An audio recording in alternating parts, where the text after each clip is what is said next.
नमस्कार विद्यार्थी मित्रांनो, लक्षदीप अकॅडमी तुमचं सर्वांचं सहर्ष स्वागत.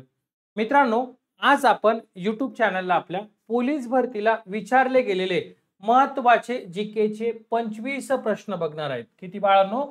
तर 25 प्रश्न बघणार आहेत. नवीन असाल तर चॅनलला नक्की लाईक आणि सबस्क्राईब करा, जेणेकरून तुम्हाला असेच नवनवीन पोलीस भरतीला विचारले गेलेले मी प्रश्न घेऊन येईल. ओके, चला बघा बाळांनो, पहिला प्रश्न काय, आपल्याला वेळ वाया न घालवता आपल्याला सुरू करायचे. नॅशनल पोलीस अकॅडमी ही कोणत्या ठिकाणी, असा प्रश्न आलेला आहे. बघा, नॅशनल पोलीस अकॅडमी कोणत्या ठिकाणी आहे? तर बघा, हैदराबाद या ठिकाणी नॅशनल पोलीस अकॅडमी. लक्षामध्ये हैदराबाद या ठिकाणी नॅशनल नाशिक, बँगलोर, हैदराबाद आणि दिल्ली. आपल्या नाशिकमध्ये कोणती रे? तर बघा, महाराष्ट्र पोलीस अकॅडमी. महाराष्ट्रामध्ये महाराष्ट्र पोलीस अकॅडमी. याची स्थापना कधी झाली? तर 1906 ला झालेली आहे. ओके, बघा पुढचा प्रश्न असे आपण सगळे बघणार आहे. हा पहिला प्रश्न आहे, तर याचं योग्य उत्तर पर्याय क्रमांक 3. पुढे बघा, आता संत गोरा कुंभार यांची समाधी खालीलपैकी कोणत्या जिल्ह्यामध्ये, असा प्रश्न येऊन गेलेला आहे. संत गोरा कुंभार यांची समाधी खालीलपैकी कोणत्या जिल्ह्यात आहे, असा विचारलेला प्रश्न आहे. ऑप्शन काय काय बघा, बीड, नाशिक, धाराशिव आणि पुणे. मग याचं योग्य उत्तर काय असेल विचार करा. बघा, बीड आहे, नाशिक आहे, धाराशिव आणि पुणे या ठिकाणी. तर संत गोरा कुंभार यांची समाधी जी आहे तर तेर धाराशिव या ठिकाणी. तेर धाराशिव. आणि याच्यावर आणखीन एक प्रश्न आला होता की तेर हे कोणत्या नदीच्या किनारी आहे? कोणत्या नदीच्या काठावर वसलेले आहे? काठावर वसलेले आहे. तर तेर शहर जे आहे ते तेरणा नदीच्या किनारी. कोणत्या नदीच्या बाळांनो? तेरणा नदीच्या किनारी आहे. लक्षामध्ये. आणि तुमच्यासाठी एक महत्वाची सूचना आहे, एक आनंदाची पण म्हणू शकतो आपण, की मी लवकरच पोलीस भरतीची, म्हणजे लवकर म्हणजे फक्त आणि फक्त 1 ते 2 दिवसामध्ये पोलीस भरतीची संपूर्ण ऑनलाईन रेकॉर्डेड बॅच आणतोय. पोलीस भरतीची संपूर्ण ऑनलाईन रेकॉर्डेड बॅच आणणार आहे. आणि हिची जी काय ऑफर असणार आहे ती फक्त आणि फक्त 2 दिवस असणार आहे. जे सिरियस विद्यार्थी आहे, ज्यांना खरंच पोलीस होण्याचं स्वप्न आहे, त्यांच्यासाठी मी ऑफर ठेवणार आहे. फक्त 2 दिवस ऑफर असणार आहे. किती दिवस? तर 2 दिवस. ज्यांना बॅच घ्यायची असेल त्यांनी लगेचच 2 दिवसामध्ये घेऊन टाकायची बॅच. मी नोटिफिकेशन टाकल, तुम्ही घेऊन टाका. नंतर किंमत वाढल्याच्या नंतर मला कोणी कृपया मेसेज किंवा फोन करू नका की सर आता कमी करा किंवा आम्ही थोडं लेट बघितलं, असं काहीच करू नका. तुमच्याकडे 2 दिवस मी देईल, तेवढ्या ह्याच्यात घेऊन टाका, कारण नंतर सगळा खर्च वगैरे पण निघणं गरजेचं आहे. जर नवीन असाल तर बघा, लक्षदीप अकॅडमीचं ॲप आहे, प्ले स्टोअरला जा आणि ॲप डाउनलोड करा. बघा, लक्षदीप हे नाव येईल तुम्हाला अकॅडमी. तेवढंही करून नाही समजलं तर माझा नंबर देऊन ठेवतो, त्या नंबरवर तुम्ही मला काय करा, मेसेज करू शकता. व्हॉट्सअपला मी तुम्हाला लिंक शेअर करेल. 8329603029. ही योग्य वेळ आहे अभ्यास करण्याची, कारण जितके तुम्ही घासणार तितके तुम्ही चमकणार. लक्षात घ्या, जितकी मेहनत करशाल तेवढे तुम्ही तुमच्या यशाच्या जवळ असणार आहे. लक्षात घ्या. जितका ह्या वेळेमध्ये टाइमपास करशाल तुम्ही पोलीस होऊ शकत नाही. ह्या भरतीला आणि पुढच्या पण नाही होऊ शकत. आई वडिलांचं पण काम आहे की आपला विद्यार्थी काय करतोय, काय नाही करते, ह्या गोष्टींकडे लक्ष द्यायचं. परमेश्वर सारखी सारखी संधी देत नाही. परमेश्वर एकदाच संधी देतो आणि त्या संधीचं आपण सोनं करायचं की माती करायची, हे कोणी ठरवायचं? आपण ठरवायचं. कमीत कमी तुमच्या आई वडिलांच्या कष्टाची किंमत समोर ठेवा. बिचारे खूप मेहनत करतायत, दिवस रात्र मेहनत करतायत. त्यांची एकच इच्छा आहे, माझा मुलगा किंवा माझी मुलगी पोलीस झाली पाहिजे, आणि ते तुम्हाला स्वप्न पूर्ण करायचंय. कारण आता तुमच्या छातीवर नुसतं वडिलांचं नाही तर आईचं पण नाव असणार आहे नेमप्लेटला. महाराष्ट्र शासनाचा निर्णय आहे की आई आणि वडील दोघांचंही नाव लावायचंय. अशी संधी परत देत नाही, बरोबर ना? ही तुम्हाला सुवर्ण संधी चालून येते, आणि त्याच्यासाठी मी ही पूर्ण बॅच आणली. ही बॅच जर केली तर पोलीस भरतीचा गणित, त्याच्यानंतर पोलीस भरतीचं बुद्धिमत्ता, त्यानंतर पोलीस भरतीचं मराठी आणि संपूर्ण जीके तुमचं काय होणार आहे बाळांनो? कव्हर. यामध्ये मी वन लाइनरचा खूप समावेश केलेला आहे जीके मध्ये. प्रत्येक याच्यामध्ये महाराष्ट्राचे 500, भारताचे 500, जगाचे 200, इतिहासाचे तर इतकं क्वालिटी शिकवले, सनावळ्या सगळं दिलेले. त्याच्यामुळे तुम्ही नक्की ॲप डाउनलोड करा. तुम्हाला असं काहीच नाही, प्रत्येक बॅचचा डेमो लेक्चर असणार, डेमो लेक्चर बघा आणि मग बॅच परचेस करा. एकदम कमी किमतीत देणार बाहेरच्यांपेक्षा आणि मटेरियल क्वालिटी सगळ्यात जास्त. ओके, ही महत्त्वाची सूचना होता. आणि हा माझा संपर्क नंबर आहे बघा, काही अडचण असेल तर मला फोन करू शकता. संत गोरा कुंभार यांची समाधी तेर, धाराशिव. ओके, चला पुढे बघा. आता पुढचा प्रश्न काय बाळांनो, आता पुढचे प्रश्नांकडे जाऊया आपण. 26 जानेवारी 2025 ला 26 जानेवारी 2025 ला प्रजासत्ताक दिनाचे प्रमुख पाहुणे, राजकीय अतिथी इंडोनेशियाचे राष्ट्रपती प्रबोवा सुबियांतो होते. हे विधान कसं आहे? आता सगळ्यात पहिले तुम्हाला हे माहित पाहिजे की 26 जानेवारी 2025 ला प्रजासत्ताक दिनाचे पाहुणे आले होते का? मग पाहुणे आले होते तर कोणते आले होते? इंडोनेशियाचे राष्ट्रपती प्रबोवा सुबियांतो. हे जर माहित असेल तर याचं उत्तर येईल. आले होते की नव्हते आले? जर बघितलं असेल टीव्हीवर किंवा पेपरला वाचला असेल तर पहिलं ऑप्शन आहे अवास्तव, दुसरा ऑप्शन आहे संदिग्ध, तिसरा ऑप्शन आहे चूक आणि चौथा ऑप्शन बरोबर. म्हणजे हे वाक्य यांनी दिले ते बरोबर आहे का चूक आहे, अवास्तव आहे याच्यामध्ये. बरोबर, बऱ्यापैकी विद्यार्थी हा प्रश्न कट करतील, हा ऑप्शन कट करतील, उरले चूक आणि बरोबर. ज्यांना माहिती आहे 26 जानेवारी 2025 ला इंडोनेशियाचे राष्ट्रपती प्रबोवा सुबियांतो आले होते, त्याचं उत्तर ते काय करतील, बरोबर. आणि त्याचं योग्य पर्याय तेच आहे, पर्याय क्रमांक 4 हे त्याचं काय तर बरोबर उत्तर आहे. ओके, चला आता पुढे बघा बाळांनो. पुढचा प्रश्न, खालीलपैकी कोणाला भारतरत्न हा पुरस्कार मिळालेला नाही असं म्हणलेलं आहे? खालीलपैकी कोणाला भारतरत्न पुरस्कार मिळालेला नाही? ऑप्शन बघा, सिराज गोपालचारी, डॉक्टर सी.व्ही. रमन, त्यानंतर डॉक्टर सर्वपल्ली राधाकृष्ण आणि महात्मा गांधी. काय असेल याचं उत्तर? एकदा विचार करा मनामध्ये आणि मग नंतर आपण याचं उत्तर मी तुम्हाला सांगतो. बघा, सी राजगोपालचारी यांना भारतरत्न दिला आहे की नाहीये? बघा, दिला आहे यांना, बरोबर. सी.व्ही. रमन यांना दिलाय का? हो, यांना पण दिलाय. सर्वपल्ली राधाकृष्ण यांना तर दिलाच आहे, 1954 साली दिला, कारण भारतरत्न पुरस्काराची सुरुवातच 1954 झाली. मग महात्मा गांधींना दिलाय का?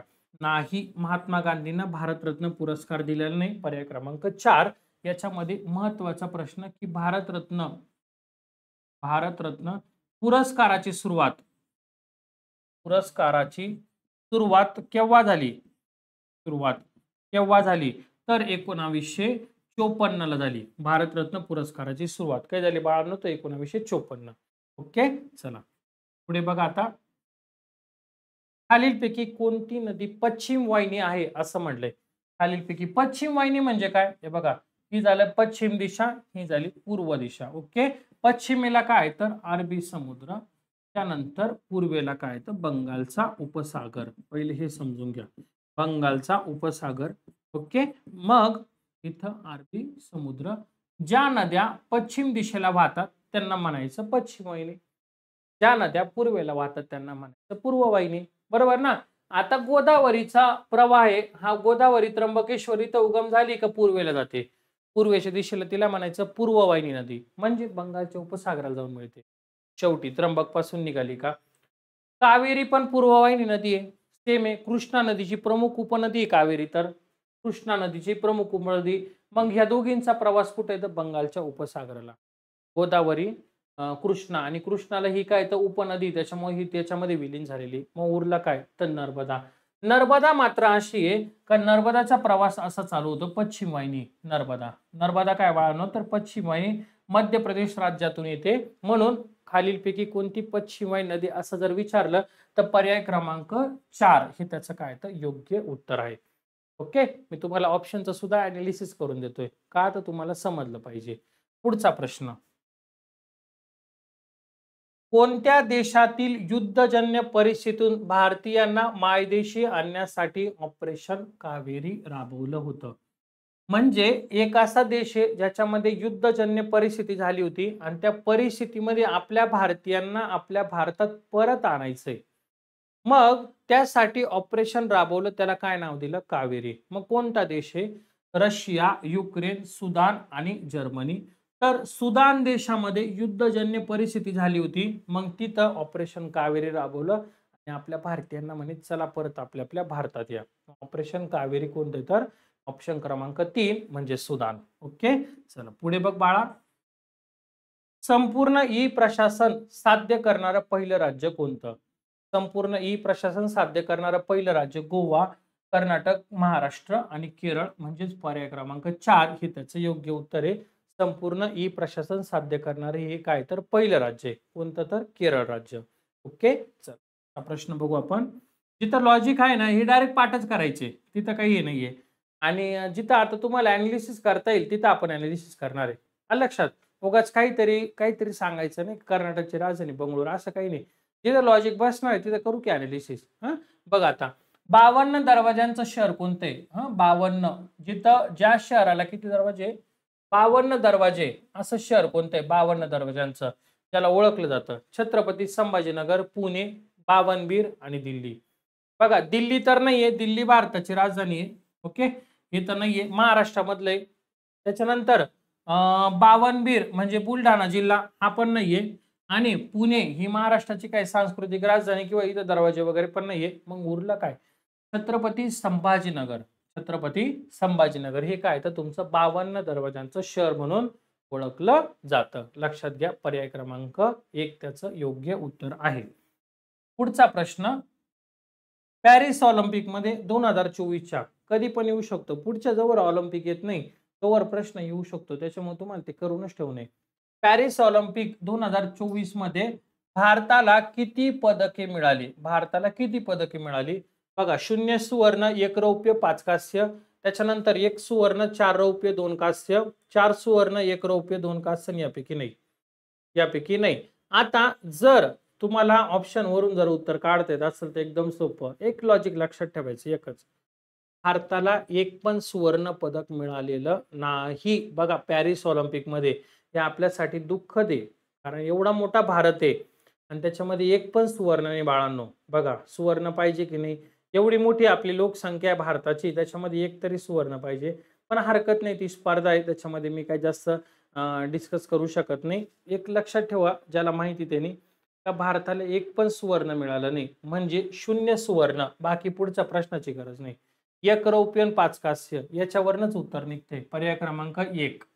पर्याय क्रमांक 1 0 सुवर्ण, 1 रौप्य आणि 5 कांस्य असे एकूण आपल्याला भेटले 6 पदके भेटली भारताला पॅरिस ऑलिम्पिक मध्ये. किती तर 6 पदके. ओके, पुढचा प्रश्न, विजेच्या दिव्यामध्ये खालीलपैकी कोणत्या धातूची तार वापरतात? टंगस्टन, प्लॅटिनियम, तांबे, ॲल्युमिनियम. याचं उत्तर आहे बाळा टंगस्टन.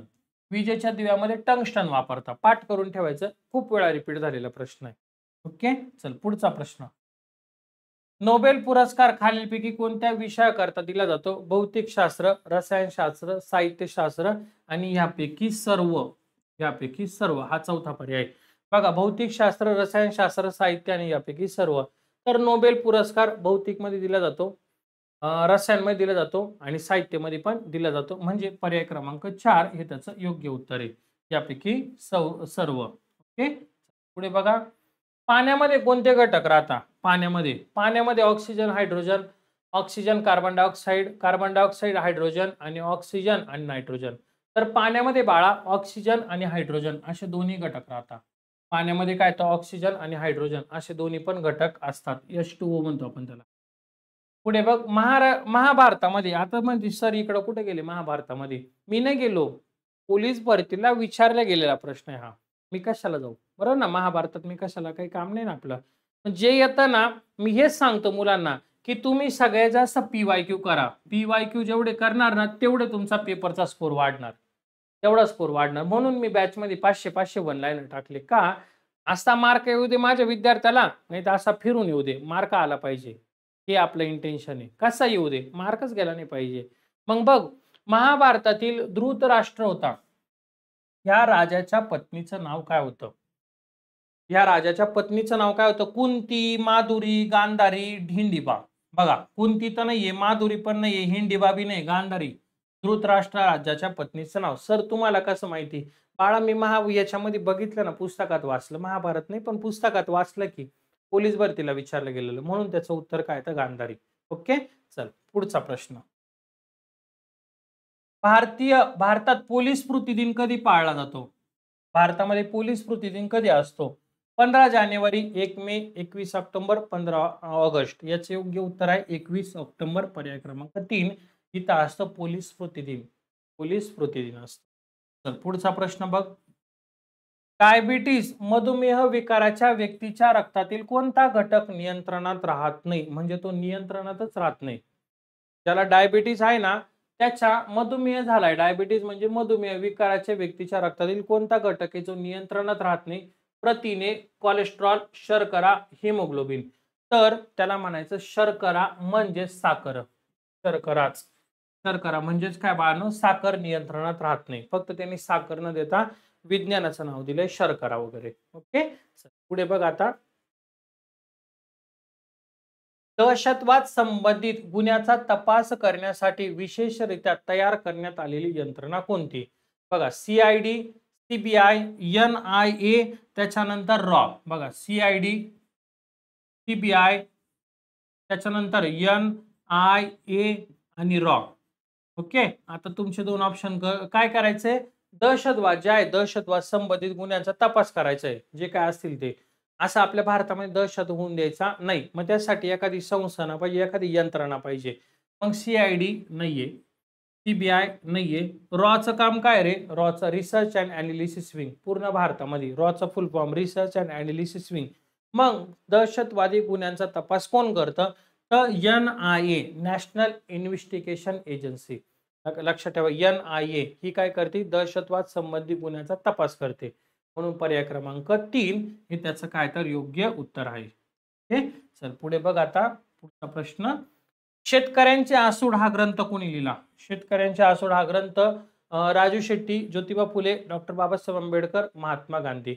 बघा, महात्मा फुले यांनी शेतकऱ्यांचे आसूड हा ग्रंथ लिहिलेला आहे. प्रसिद्ध आहे. पोलीस भरतीला बऱ्याचदा रिपीट झालेला आहे. ओके. आता पुढचा प्रश्न. पोलीस दलातील हुद्द्यानुसार खालीलपैकी कोणता चढता क्रम आहे? चढता क्रम म्हणजे तुझी सुरुवात कुठून होणार आहे, त्याच्यानंतर तुला प्रमोशन कोणतं आहे, त्यानंतरचं प्रमोशन, त्यानंतरचं प्रमोशन, नंतर तू रिटायर. पाहिजे. मी एक व्हिडिओ घेणार आहे याच्यावर. तुम्हाला पगार किती राहणार आहे ट्रेनिंगला, कारण तुम्ही मला माहिती ना, तुम्ही काय चांगले नाही. तुम्हाला पोलीस भरती म्हणजे काय, प्रत्येकाचं साहजिक आहे ना. प्रत्येकाला काय वाटतं, मला चांगला पगार असावा, माझी चांगली लाईफ सेटल असावी, बरोबर ना, सामाजिक कार्य घडावं आपल्या हातून, होय की नाही? मग त्यासाठी बघा, तर तुमचं सुरुवात कुठून होणार आहे, मी सगळं ते डिटेल घेईल तिथनं. पण आता इथं बघ, चढता क्रम म्हणजे तुझी सुरुवात कुठून होशील, तू पहिले होणार आहे पोलीस अंमलदार म्हणायचा. आता अंमलदार, पोलीस शिपाई नाही. पण आता हा प्रश्न विचारलेला आहे, असाच आलेला आहे म्हणून मी तसंच दिलेलं आहे. पोलीस शिपाई होशील पहिले. त्यानंतर बघ बाळा, सगळ्या ठिकाणी पोलीस शिपाई आलेले ऑप्शनला, काय हरकत नाही. शिपाई आलेले आहे. इथं नाईक तर हा पर्याय कट झाला, बरोबर ना. हवालदार हा पण पर्याय कट झाला. उरले दोनच पद आता, दोनच पर्याय, 1 आणि 4 मध्ये, बरोबर ना. पहिलं पद कोणतं आहे? पोलीस शिपाई. पोलीस शिपाई. ओके. दुसरं पद बघ, सहाय्यक पोलीस उपनिरीक्षक. असं नाही होत, असं नाही होत. त्याला एमपीएससी वगैरे द्यावा लागेल तुला पोलीस उपनिरीक्षक होण्यासाठी. इथं सहाय्यक आहे म्हणजे ESI वगैरे 1 स्टार राहतो याच्यामध्ये, तर हे चालणार नाही डायरेक्ट, असं नाही चालत. आता म्हणजे जुन्यानुसार आहे पोलीस नाईक, पोलीस हवालदार, सहाय्यक पोलीस उपनिरीक्षक म्हणजे 1 स्टार. इथं शिपाई, नंतर नाईक, नंतर हवालदार आणि सहाय्यक पोलीस उपनिरीक्षक. पण आता नाईक पद बी काढून टाकलंय, म्हणून पोलीस शिपाई नंतर तू डायरेक्ट पोलीस हवालदार होतोय आणि डायरेक्ट सहाय्यक पोलीस उपनिरीक्षक. जर कमी वयात लागला तर तू PSI पर्यंत पण जाशील. म्हणून म्हणतोय मेहनत कर, अभ्यास कर. म्हणून सांगतोय अभ्यास कर बाळा. असंच PSI होऊन जाशील. फक्त त्यासाठी काय करावं लागेल, तुला पहिले पोलीस शिपाई व्हावं लागेल. नसलं तर डिपार्टमेंटल एक्झाम आहे, डिपार्टमेंटल दे, तार लाव, निवांत राह. सगळं चांगलं होईल. मुलींचं चांगलं होईल आणि मुलांचं पण चांगलं होईल. दोघांचं चांगलं होईल. मुलांचं लग्न होईल, चांगला पोलीस झाला तर, बरं ना. आणि मुली स्वतःच्या पायावर उभ्या राहतील. ओके. अशा पद्धतीने लक्षात ठेवायचं. चला आता पुढे बघ आता. मानवी पेशींमध्ये एकूण गुणसूत्रांच्या किती जोड्या आहेत? गुणसूत्रांच्या इथं काय म्हटलंय? जोड्या. आता एकूण गुणसूत्र जर म्हटलं तर 46 सांगायचं. पर्याय क्रमांक 1. 23, 36, 25 उरले. हे काय झाले? एकूण गुणसूत्र. एकूण गुणसूत्र झाले. ओके. आणि तुला काय म्हणले? एकूण जोड्या किती म्हणले? आता 46 निम्मे किती झाले? 23. मग हे काय झालं? तुझ्या जोड्या. म्हणजे पर्याय क्रमांक काय? तर 2 हे त्याचं काय योग्य उत्तर. एकूण गुणसूत्र म्हटलं तर किती सांगायचं? 46. आणि जोड्या म्हटलं तर किती सांगायचं? 23. हे बाकीचे ऑप्शन कट झाले. या दोघांमध्येच उत्तर होतं 46 आणि 23 मध्ये. जो अभ्यास करतो त्याला लगेच क्लिक होत असेल, पण जो अभ्यास करत नाही त्याला क्लिक होणार नाही. कारण त्याच्या मेंदूवर गंज चढलाय. ओके. एक अश्वशक्ती म्हणजे किती वॅट रे बाळा? बघ, एक अश्वशक्ती म्हणजे 840, 746, 352 आणि 100. तर 746 वॅट. एक अश्वशक्ती म्हणजे किती वॅट? तर 746 वॅट. ओके. चल पुढचा प्रश्न. पर्याय क्रमांक काय याचा? 2 हे योग्य उत्तर आहे. 2 काय तर योग्य उत्तर आहे. पुढचा प्रश्न.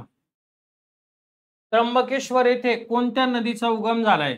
बघा, प्रसिद्ध आहे प्रश्न. त्र्यंबकेश्वर या ठिकाणी भीमा नदीचा उगम झाला भीमाशंकरला. भीमाशंकर पुणे या ठिकाणी. कृष्णा नदीचा उगम झाला महाबळेश्वर. महाबळेश्वर सातारा. कोयना नदीचा उगम झाला महाबळेश्वर सातारा. कारण महाबळेश्वर सातारा या ठिकाणी 5 नद्यांचा उगम झालेला आहे. किती तर 5 नद्यांचा. ओके. मग राहिलं काय? गोदावरी. गोदावरी सगळ्यांना माहिती आहे, राज्यातील सर्वाधिक लांबीची नदी गोदावरी. मग गोदावरीची राज्यातील लांबी किती? तर राज्यातील लांबी आहे तिची 668. राज्यातील लांबी किती रे बाळा? तर 668. आणि भारतातील म्हणलं, भारतातील लांबी तर 1465 सांगायचं. 1465. ओके. मग त्र्यंबकेश्वर या ठिकाणी कोणत्या नदीचा उगम झाला? तर गोदावरीचा उगम झालेला आहे. पुढचा. कॅनडाची राजधानी. चला कॅनडा फिरायला जाऊ आपण. कॅनडाची राजधानी टोरंटो, एडमंटन, ओटावा आणि क्यूबेक. तर कॅनडाची राजधानी विचारली, सांगायचं ओटावा. पाठच करून ठेवायची. कॅनडाला काय ओटा आहे म्हणून कॅनडाची राजधानी ओटावा. एकदम सोपं, टेन्शन नाही. आपल्या ट्रिक आपण बनवायच्या, म्हणजे लोकांच्या गरज नाही आपल्याला. स्वतःचं काम स्वतः करायचं. याचं उचलायचं कॉपी मारायचं, त्याचं उचलायचं कॉपी मारायचं, काय मजा आहे त्याला.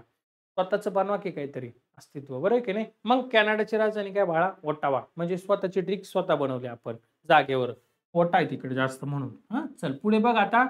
पृथ्वी स्वतःभोवती फिरते, म्हणजे पृथ्वीला स्वतःभोवती फिरायचं काहीच हरकत नाही. तिची इच्छा फिरायचं, फिरून द्या ना, तुम्हाला काय त्रास आहे की नाही? पण त्याला काय म्हणताय माहित पाहिजे की नाही आपल्याला? मग ते जाणून घेऊ. पिंगा, रिंगण, परिभ्रमण, परिवलन. आता जर तिला स्वतःभोवती फिरायचं असेल, तिला जर स्वतःभोवती फिरायचं असेल, हे 2 ऑप्शन कट करा, हे काही कामाचे नाही. हे पिंगा रिंगण, तर त्याला म्हणायचं परिवलन. त्याला म्हणायचं परिवलन. आणि ती म्हणती नाही, मला आता स्वतःभोवती माझं फिरून झालं, मात्र मला आता सूर्याभोवती फिरायचंय. सूर्याभोवती फिरायचं आहे. तर सूर्याभोवती जर पृथ्वीला फिरायचं असेल तर त्याचं योग्य उत्तर असणारे परिभ्रमण. म्हणजे स्वतःभोवती म्हणलं तर काय सांगायचं बाळा? परिवलन.